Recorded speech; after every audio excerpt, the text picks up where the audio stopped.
In this video, I will give you a brief overview of genome-wide association studies of cognitive ability and educational attainment. In the last 10 years, there have been tremendous improvement in the research to identify genetic variants associated with cognitive abilities and educational trait. As you already saw in Chapter 9, there have been three main ways of identifying genes.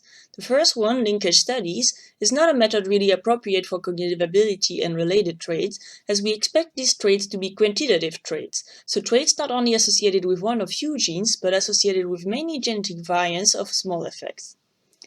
The second approach, relying on investigating candidate genes, also had two problems. One was that there was no strong hypothesis about which genes should be implicated in cognition, and the main problem was that this candidate genes approach was found to be most of the time not replicable. The current approach has proven to be the most successful and consists of genome-wide association studies, which investigate the association of millions of genetic variants without trait. One successful GWAS story is the GWAS of educational attainment. Educational attainment was defined in these studies as the number of years of schooling of an individual. Looking at this phenotype as one advantage, it is something that is often asked in surveys, like what is your highest diploma obtained? So it is easier to obtain data than for IQ tests, for example, that takes a long time for participants to do, which means that it's easier to obtain big sample size that are required for a GWAS. The first GWAS of educational attainment was done in 2013 with 120,000 participants. This Manhattan plot shows the results. On the x-axis, you see all SNPs, all the genetic variants ordered in chromosome, and on the y-axis, you see the minus log of the p-value of the association of the SNP with educational attainment. One step is considered significant when the p-value of the association is below 5 times 10 raised to the power of minus 8. This is because of multiple comparison correction. And this is here where the dark line is. So as you can see, there is only one tower above this line, so there's only found one independent SNP being significantly associated with educational attainment.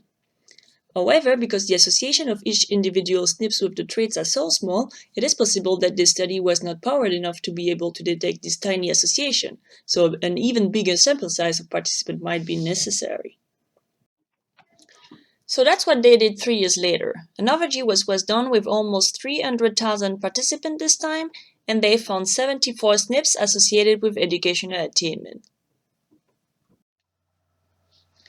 The last GWAS of educational attainment was done in 2018, and this one had about 1.1 million participants, which is huge. So this time they found 1,271 independent SNPs that were associated with educational attainment. So once again, this is all the SNPs above the dotted line. So what you can notice already is also that there are associated genetic variants covering the entire genome. This GWAS found a SNP heritability of 0.11. We know that the twin heritability of educational attainment is 0.4. This mismatch between the SNP and the twin heritability is called missing heritability. In theory, both measures of heritability should be similar. There might be several reasons for this mismatch. Maybe the sample size is still not big enough to detect small effect of genetic variants, or maybe the GWAS is missing association because it only looks at common genetic variants and not all genetic variants that exist. Since the textbooks was published, bigger GWAS of cognitive ability were published as well. The biggest one is based on 260,000 participants and found 242 independent significant SNP. Having such a GWAS of cognitive ability allows to look for genetic correlation with other traits. Here you can see that cognitive ability is indeed genetically correlated with educational attainment, but also many other traits, for example, the age at which you have your first child, or the volume of your head, or depressive symptoms. One other follow-up analysis you can do with GWAS is looking at where the genes associated with cognitive ability are expressed in the body. This is what was done in this figure. On the x-axis, you see all tissue types, and the p-value of the association is on the y-axis like in the Manhattan plot. The significant threshold is the dotted line. You can see that all tissues that are significant are brain tissues. You can also see that not only one tissue is significant, but genes associated with cognitive ability seem to be expressed in all of the brain. As a short summary, no single gene is associated with cognition-related traits, but many genetic variants.